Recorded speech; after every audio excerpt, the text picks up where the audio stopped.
السلام علیکم ورحمۃ اللہ وبرکاتہ۔ اللہم صلی علی محمد و علی آل محمد کما صلیت علی ابراہیم و علی آل ابراہیم انک حمید مجید۔ اللہم بارک علی محمد و علی آل محمد کما بارکت علی ابراہیم و علی آل ابراہیم انک حمید مجید۔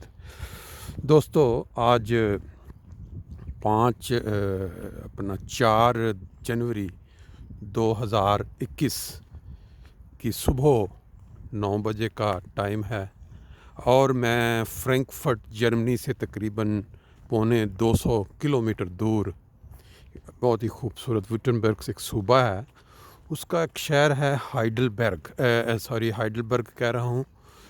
اس کا نام ہے ہائلبرون۔ ہائلبرون شہر جو ہے یہ جرمنی میں کافی مشہور ہے۔ اس کے اندر کافی انڈسٹریز ہیں لگی ہوئی، قریب ادھر ایک آؤڈی کا سینٹر ہے بہت بڑا جہاں آؤڈی پروڈکشن ہوتی ہے، اور اسی طرح اس شہر کے نیچے ایک کان ہے نمک کی، لیکن وہ آج کل کرونا حالات کی وجہ سے بند ہے، اور کئی چیزیں جو دیکھنے والی ہیں وہ کرونا کی وجہ سے انہوں نے بند کی ہوئی ہیں۔ اس وقت جس جگہ پہ میں آپ کو نظارے دکھا رہا ہوں، یہ بیسیکلی ان کا ایک بہت پرانا قبرستان ہے، لیکن اگر آپ اس کو دیکھیں تو اس میں بہت بڑی بڑی نشانیاں کچھ فاصلے پہ انہوں نے لگائی ہوئی ہیں۔ وہ قبروں کو کم لگتی ہیں، بڑے بڑے منارے سے بنے ہوئے ہیں، لیکن یہ بیسیکلی یہ قبریں ہیں بہت پرانی، 100 سال پرانی، 150 سال پرانی۔ یہ بہت پرانا قبرستان ہے۔ جو چیز یہاں پہ دیکھنے والی ہے وہ یہ ہے کہ قبرستان کو انہوں نے بہت ہی وسیع انداز میں، کھلے انداز میں بنایا ہوا ہے۔ یہ جو چیز ہے اندر دیکھیں بہت ساری جگہ خالی پڑی ہوئی ہیں، صرف گھاس ہے، پھر ایک سائیڈ پہ انہوں نے اس کے اندر ہی بچوں کے لیے کھیلنے کی جگہ بنا دی ہوئی ہے، جھولے لگائے ہوئے ہیں تاکہ جو لوگ یہاں پہ آئیں بچوں کو لے کے، ان کی ساتھ ان قبروں پہ جب نظر پڑے یا یادگاروں پہ نظر پڑے تو وہ اپنا جو حقیقی مستقبل یا مستقل اماجگاہ جس کو ہم کہتے ہیں اس کو نہ بھولیں۔ ہمارے مذہب کے اندر، مذہب اسلام کے اندر جب ہم غور کرتے ہیں کہ بتایا جاتا ہے کہ انسان نے ایک دن جانا ہے اور اپنا حساب آگے جا کے خدا تعالیٰ کو دینا ہے، تو مرنے کے بعد انسان جو مسلمان ہے اس کو اس طرح زمین میں دفن کیا جاتا ہے، اور اسی طرح بعض اور مذاہب ہیں جن میں مرنے کے بعد انسان کو زمین میں دفن کیا جاتا ہے اور نام اوپر۔ اس کی اگر غور کریں صرف کہ اس کے پیچھے بیک گراؤنڈ یا اس کی وجہ کیا ہے کہ انسان فوت ہونے کا، بہت سارے مذہب ایسے ہیں جیسے ہندو ہو گئے، یا وہ جنازے کو یا ڈیڈ باڈی کو جلا کے خاک بنا کے سمندر میں بہا دیتے ہیں یا پانیوں میں، ان کے دریا ہیں۔ اسلام میں یہ جو چیز پائی جاتی ہے کہ قبریں بنائی جاتی ہیں، بیسیکلی تو انسان جو مرنے والا ہے، جو اس دنیا سے چلا گیا، وہ تو خاک ہو جاتا ہے، اس کا تو وہ اعمال نامہ جو اس نے اس دنیا میں کیا ہوتا ہے وہ بند ہو جاتا ہے مرنے کے ساتھ ہی۔ اس نے اب کوئی کردار ادا نہیں کرنا، کسی قسم کا اس کا رول نہیں اس دنیا میں، وہ جا چکا، وہ ایک مٹی بن چکا ہے، ماضی کا حصہ۔ لیکن اس کو پھر بھی جو اس کے لواحقین ہیں، جو پیچھے رہ جانے والے ہیں، وہ اس کو دفناتے ہیں، اس کے اوپر اس کا نام لگا دیتے ہیں، کتبہ جس کو کہتے ہیں۔ اس کے پیچھے کیا وجہ ہے؟ کیا اس انسان کے لیے کرتے ہیں جو فوت ہوا ہے؟ اب یہ دیکھیں، یہ آپ دیکھ رہے ہیں کہ اتنا بڑا انہوں نے ایک نشان یہ بنا دیا، اوپر اس کی تاریخ بھی لکھی ہوئی ہے کہ پارس، ٹھیک ہے، یہ 1871 میں، اگر یہ بالکل فرانکفورٹ، اب یہ مختلف اس کی ڈیٹیل لکھی ہوئی ہے کہ یہ 1871 میں یہاں اس کی وفات، اور اس کے بعد اس کو اب اس کے ساتھ یہ لگایا گیا ہے اس کی مختلف طرز کی، یہ جو ان کی کرسچینٹی میں ملتا ہے، جو ان کی جو ہسٹری، اس کے مطابق انہوں نے یہاں یہ بنا کے اس کو لگا دیا ہے۔ اب بیسیکلی میرا خیال ہے کہ یہ قبر نہیں ہے، لیکن ایک یادگاری کے طور پہ کسی بندے کے ایک منٹ ذرا میں اس کو پڑھ ہی دیتا ہوں. 17 جولائی 1870 اور یہ زیڈان اس کی انٹشائڈنگس ٹھیک ہے 18 جنوری 1871 کائزر کسی یہ بادشاہ کا ہے نام لگایا انہوں نے. یہ میرا خیال ہے اس کے نام پہ یہ بنایا گیا ہے کہ یادگار. ایسے ہی جو ہماری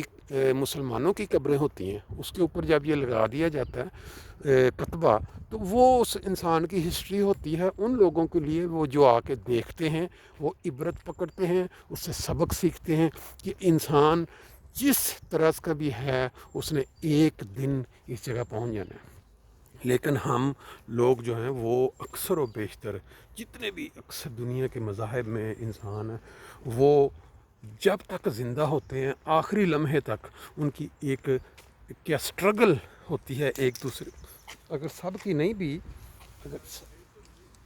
اگر سب لوگوں کی نہیں بھی تو بہت سارے لوگ وہ ہیں جن کی ایک سٹرگل ہوتی ہے مال کمانے کی اس دنیا کا. اور یہ دیکھ لیں کیسی کیسی بلند و بالا عمارات, کیسے کیسے محل اور کیا کہ بادشاہوں کی ہسٹریاں ہیں. لیکن جس وقت وہ جاتے ہیں خالی ہاتھ جاتے ہیں, پیچھے اگر ان کی اولاد اچھی ہے کوئی نیک ہے تو وہ اس کام کو آگے اچھی طریقے سے چلاتے ہیں, نہیں تو پھر وہ تباہی ہو جاتی ہے ان کی, ختم ہو جاتی ہے ایسے ایسا کی جو ہسٹری ہے. تو انسان جو ہم اس دنیا میں ہیں سب اپنی اس آنے والی جگہ کو جس کو ہم کہتے ہیں کہ مٹی میں مٹی ہو جانا نہیں بھولنا چاہیے. دوست مجھے اکثر کہتے ہیں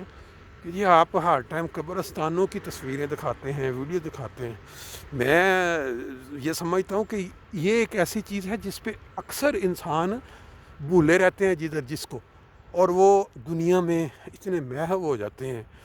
کہ مال اکٹھا کر لو, مال بنا لو, بے شک کسی کا حق مار کے بنا لو. یہ دیکھیں یہ اس کے اندر بیسیکلی یہ آج کل میں لگ یہ رہا ہے کہ یہ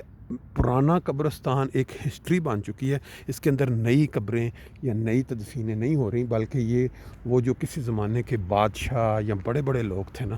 ان کا یہ ہے بنا ہوا. میں اس کے اوپر کس ہسٹری دیکھتا ہوں چل کے کہ یہ, بلکہ یہ جو کسی کو پوچھ لیتے ہیں جو جدھر کے مقامی لوگ ہیں. لیں جی یہ دیکھیں یہ اب ایک قبر کا نشان آپ کو دکھا رہے ہیں. یہ نام ہے ان کا فیملی مائر, اور یہ 1809 میں پیدائش ہوئی اور 1875 میں یہاں وفات کے بعد ان کی تدفین ہوئی ہے. اب یہ مجھے کسی نے بتایا ہے کہ یہ جتنی یہ قبریں آپ دیکھ رہے ہیں یہ جو مشہور لوگ جو ہائی رینک کے لوگ تھے ان کی قبریں یہاں پہ عام لوگوں کی نہیں ہیں. اب یہاں یہ پرانا دیکھ لیں سارا کہ لسٹیں بھی لکھی ہوئی ہے, کیا کیا اس نے اس کی پوری فیملی کا نام لکھا ہوا ہے. تو اسی طرح باقی جو قبریں ہیں یہ ساری وہ یادگاری کے طور پہ وہ جو مشہور لوگ ہیں, اگر انسان یہ گوگل کے اندر دے نا آلٹفریڈ ہوف ہائلبرون تو وہ اس کی ہسٹری جو ہے وہ ہر انسان کے سامنے کھل سکتی ہے. تو میری کیونکہ صبح کی وہ ایک عادت بنی ہوئی تھی واک کرنے کی, تو میں نے کہا چلیں ساتھ ساتھ واک ہو جاتی ہے اور ساتھ ساتھ یہ جو آلٹفریڈ ہوف ہے نا ہائلبرون کا, یہ اسٹوٹگارٹ سے تقریباً 70-80 کلومیٹر پہلے آتا ہے, اور 6 نمبر موٹر وے کے اوپر ہائلبرون شہر جب آپ گوگل میں دیں تو اس کی انڈسٹری یا اس کی جو بھی اس کے اندر مشہور چیزیں دیکھنے والی ہیں وہ آپ کے سامنے آ جائیں گی. یہ اس کا بیک دروازہ ہے. یہ دیکھیں جی قبرستان جو آلٹفریڈ ہوف یا پرانا یہ جو سامنے آپ کو نظر آ رہے ہیں بڑے بڑے سے, اس طرح لگ رہا ہے کہ جیسے میوزک کے باکس لگے ہوئے ہیں میوزک کے لیے. یہ میوزک باکس نہیں ہے بلکہ اس شہر کے اندر انہوں نے آب و ہوا جو ہوا ہے اس کو صاف کرنے کے لیے, یعنی جو پولوشن پیدا ہوتی ہے ان گاڑیوں کے پیچھے جو دھواں نکلتا ہے اس کو یہ صاف کرتے ہیں. یہ فلٹر لگائے ہوئے ہیں, اور اس کی بیک پہ آپ دیکھ سکتے ہیں فرینکفرٹ میں بالکل ہر چیز سفید, کوئی برف نہیں تھی, لیکن یہ پیچھے جو چھوٹی سی پہاڑی یا ایک ٹیلا سا آپ دیکھ رہے ہیں برف کے ساتھ ڈھکا ہوا ہے. آج ہم انشاءاللہ آپ کو ایک نئی چیز متعارف کروائیں گے, وہ ہے ہمارے ٹی آئی کالج ربوہ کہ جو اولڈ اسٹوڈنٹس پوری دنیا میں پھیل چکے ہیں، پرانے پڑھے ہوئے طلباء، ان کے ساتھ ان کی باہر آنے کی جو وجہ تو سب کو پتہ ہے کہ جو پروسیکیوشن پاکستان میں ہوئی، اس کے بعد وہ جو باہر مختلف ممالک میں آ کے سیٹلڈ ہوئے، کیسے وہاں سے نکلے، ان کے والدین کی کچھ چھوٹی سی ہسٹری اور ان کا باہر آنا، اسٹرگل، اور پھر یہاں آ کے انہوں نے کیا کچھ کیا، کس طرح انہوں نے اپنا مستقبل جو کیا کہتے ہیں فیوچر بنایا، اور کیا کیا ان کو اسٹرگل کرنی پڑی، کتنا عرصہ مشکلیں کاٹنی پڑیں، بچے، فیملی، اس طرح کا ایک چھوٹا چھوٹا تعارف جو ہے نا وہ انشاءاللہ شروع کریں گے۔ تو ہمارے آج جس کا آغاز ہم ہائل برون میں ہائل برون کے ساتھ رہنے والے ایک دوست ہیں ان کے ساتھ ملاقات اور پھر ان کی چھوٹی سی ہسٹری اس پہ بات کر کے انشاءاللہ یہ سلسلہ پھر آگے بڑھائیں گے۔ اس وقت یہ ہماری جو واک ہے یا کہہ لیں ہلکی ہلکی وہ ہائل برون شہر کے اندر چل رہی ہے، تو باقی انشاءاللہ تعالیٰ پھر بعد میں آپ کو ان کا انٹرویو بھی دکھائیں گے۔